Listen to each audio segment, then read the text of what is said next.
آواز سن نہیں سکتا جی. تو قرآن مجید نے یہاں مثال دیتے ہوئے فرمایا والذین کذبوا بآیاتنا، جو ہماری آیات کو جھٹلاتے ہیں، صم و بکم، وہ بہرے بھی ہیں گونگے بھی ہیں، وہ اندھیروں میں اور تاریکیوں میں ہیں.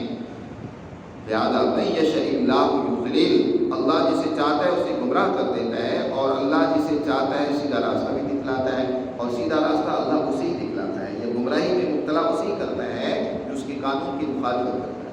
یہ بھی اللہ کے قانون کے تحت ہوتا ہے، ایسے نہیں ہے. دوسری جگہ پر فرمایا یہدی الیہ من ینیب، ہدایت اسی ملتی ہے جو اللہ کی طرف رجوع کرتا ہے. جو رجوع ہی نہ کرے، الٹا مخالفت کرے، منہ موڑے، تو اس کو ہدایت نہیں ملتی. ہدایت کے لیے اللہ کی طرف متوجہ ہونا پڑتا ہے. تو فرمایا جو گمراہی میں جاتا ہے تو اللہ اس کو گمراہی میں مبتلا کر دیتا ہے، اور جسے چاہتا ہے اللہ ہدایت سیدھا درست راستہ بھی عطا کر دیتا ہے. قرآن نے ایک اور بات بھی کہی، قل ارأیتکم ان اتاکم عذاب اللہ، تنبیہ کرتے فرمایا کہ ذرا بتاؤ تو صحیح، غور و فکر کرو. ارأیتکم بمعنی اخبرنی ہے.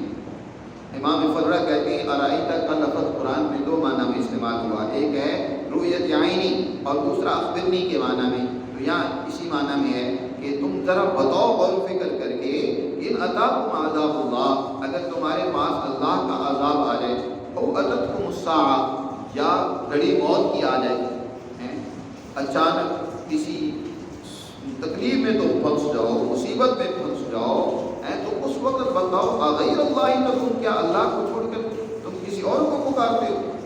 قرآن نے دوسری جگہ پر فرمایا فَإِذَا رَكِبُوا فِي الْفُلْكِ دَعَوُا اللَّهَ مُخْلِصِينَ لَهُ الدِّينَ، جب یہ لوگ سمندر میں سفر کر رہے ہوں یا کسی مصیبت میں پھنس جائیں، چاروں طرف موت سامنے آ جائے، تو پھر بڑا مخلصین لہ الدین، بڑی سچائی اور خلوص کے ساتھ اس کو اللہ ہی کو پکارتے.